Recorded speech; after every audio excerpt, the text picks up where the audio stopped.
Saint آج اجلاس ہو رہا ہے، بلایا تو گیا تھا، کل رات ہمیں یہی خبر دی گئی تھی کہ آج سینٹ کا اجلاس ہوگا اور یہ امینڈمنٹ ہو جائے گی، لیکن سینٹ کا اجلاس شروع ہوا اور اجلاس کے دوران سینیٹر کامران مرتضی صاحب نے جو بات کی وہ تو کوئی اور ہی سٹوری سنا رہے ہیں۔ میرے پارٹی کے لوگ ہیں، میں نام نہیں لیتا اس وقت آپ کے پاس، مگر میری پارٹی کے لوگوں کو بھی جو ہے نا اسی طرح سے جو ہے نا وہ کہا بھی جا رہا ہے، دھمکایا بھی جا رہا ہے اور گالیاں بھی دی جا رہی ہیں۔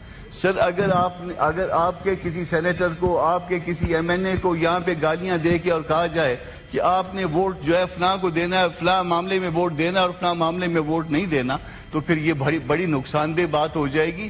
یہ بات ہمارے دل میں ممکن ہے آپ آج ہم سے ووٹ لے لیں اس پہ، مگر یہ بات جو ہے نا دل میں کیل کی طرح پیوست ہو جائے گی، پھر اس کیل کو آپ نکال نہیں سکیں گے۔ اس کیل کو آپ جب نکالیں گے تو وہ گوشت جو ہے وہ پھٹے گا، اس کے ٹکڑے ٹکڑے ہوں گے، اس کے نتیجے میں جو ہے وہ پھر معاملات ایسے ہوں گے جو آپ سے سنبھالے نہیں جائیں گے۔ اس کے ساتھ ساتھ انہوں نے یہ بھی کہا کہ اگر یہی ہمارے کو اوپر دباؤ حکومت کی طرف سے رہنا ہے تو پھر ہم ریزائن کر جائیں گے، اور کیا کر سکتے ہیں ہم۔ سینیٹروں کو، ایم این ایز کو گالیاں، دھمکیاں، ان کے بچے، ان کو خود اگر اس طرح سے لے کے جانا ہے تو پھر جب اختر مینگل نے اگر ریزائن کیا، کل نسیمہ ریزائن کر دے گی اور بھی ہم میں سے 5-7 لوگ ریزائن کر جائیں گے۔ ممکن ہے کہ ان 5-7 لوگوں میں خود بھی ہوں سر۔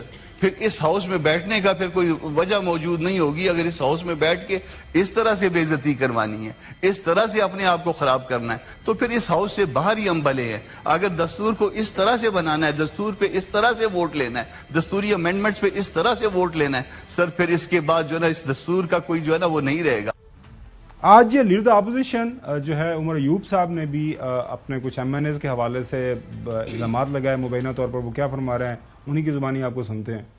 اس وقت ریڈز ہو رہے ہیں پاکستان تحریک انصاف کے گھروں پہ، ہمارے لوگ اٹھائے جا رہے ہیں، لوگوں کو آفرز ہو رہی ہیں تقریباً 70 کروڑ روپے، 1 ارب روپے تک نقد کیش کسی ملک کسی جگہ پہ، یہ ہمارے ایم این ایز کو آفرز ہو رہی ہیں، 7 وزارتیں جو ہیں وہ آفر ہو رہی ہیں۔ اس کا مطلب ہے ان کے نمبرز پورے ہی نہیں ہیں۔ اسی طرح ہمارے سینٹ کے ممبران کے ساتھ ہو رہے ہیں۔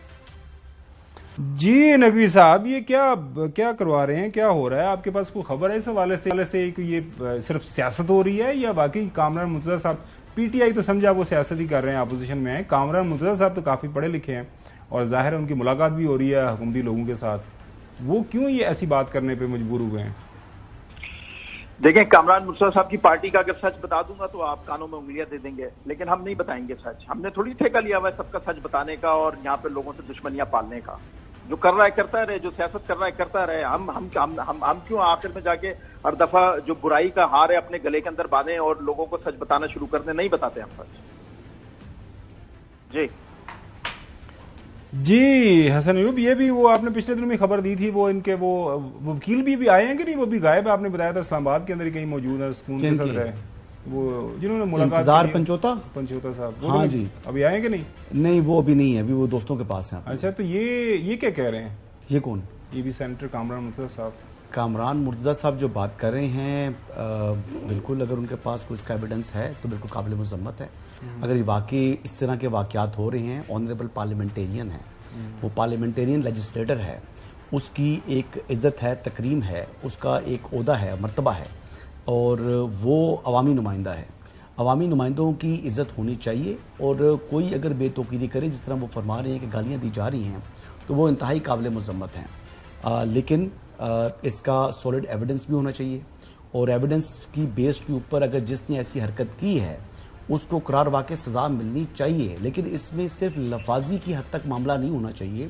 اگر کامران مرتضی صاحب کے پاس کوئی سولڈ ایویڈنس ہے تو پھر اس معاملے کو منطقی انجام تک پہنچائیں۔ اس کا کیا بنا؟ وہ جو کمیٹی بنی تھی پارلیمان سے، وہ ان کے کچھ لوگ 8-9 لوگ نہیں گرفتار ہوئے تھے، ایک اسپیشل کمیٹی بنی تھی، اور رات کو جن کو گرفتاری جو بنائی تھی اسپیکر صاحب نے بنائی تھی، اس کا کیا بنا؟ وہ اسپیکر صاحب تو کہہ رہے تھے کہ میرے لیے شاید رہنا مشکل ہے، تو وہ کیا بنا؟ تو میں نے کہا تھا کہ ٹھیک ہے، اگر ان کے لیے رہنا مشکل ہے، وہ وہاں سے گرفتار ہوئے نہیں تھے نا، وہ کیبنٹ کی جو چوک ہے نا، جھوٹ بولا تھا جی، وہ کیبنٹ چوک سے گرفتار ہوئے تھے۔ اسپیکر صاحب نے یہ نہیں کہا تھا، وہ کمیٹی نے جو فائنڈنگ دینی تھی کہ بھئی یہ کہاں سے گرفتار ہوئے ہیں، وہ جو پریمیسز پارلیمنٹ کے وہاں سے گرفتار نہیں ہوئے تھے، وہ کیبنٹ سیکریٹریٹ کے جو کیبنٹ سیکریٹریٹ کی جو رستہ ہے وہ وہاں سے وہ لوگ گرفتار ہوئے، جو میری انفارمیشن ہے۔ یہ آپ کی انفارمیشن ہے؟ یہ میری انفارمیشن ہے. اسپیکر صاحب اب اس کی کمیٹی کی فائنڈنگ تو جو ہمارے لوگ پارلیمنٹ کرتے ہیں ان سے پوچھیں کہ انہوں نے فالو اپ کیوں نہیں کیا. میری تو انفارمیشن تب سے یہ تھی پولیس نے وہاں سے گرفتار نہیں کیا انہوں نے. یہ وہ خبر آپ کے پاس ہی تو یہ بھی خبر ہونی یہ خبر بتا رہا ہوں آپ کو. ابھی کیا وہ وہاں سے گرفتار ہوئے تھے. چلیں تو اس لیے میرے تو اس کمیٹی کے اندر انٹرسٹ ہی ختم ہو گیا کہ لوگ گرفتار ہی جب کیبنٹ سیکریٹریٹ سے ہو رہے ہیں, وہ پارلیمنٹ سے ہو ہی نہیں رہے, تو پھر وہ پارلیمان کے استحقاق تو مجروح نہیں ہوا نا. پارلیمان کا استحقاق تو تب مجروح ہوگا جب پریمیسز پارلیمنٹ کا آئے گا. کیا خیال ہے؟ ہاں, لائٹس بند کرنے پر جو جنریٹر تھے وہ نائٹ گوگلز وغیرہ استعمال کیے, وہ مطلب کہاں پہ آپ کو نظر آئے؟ شاہدین تھے وہاں پر موجود. اچھا.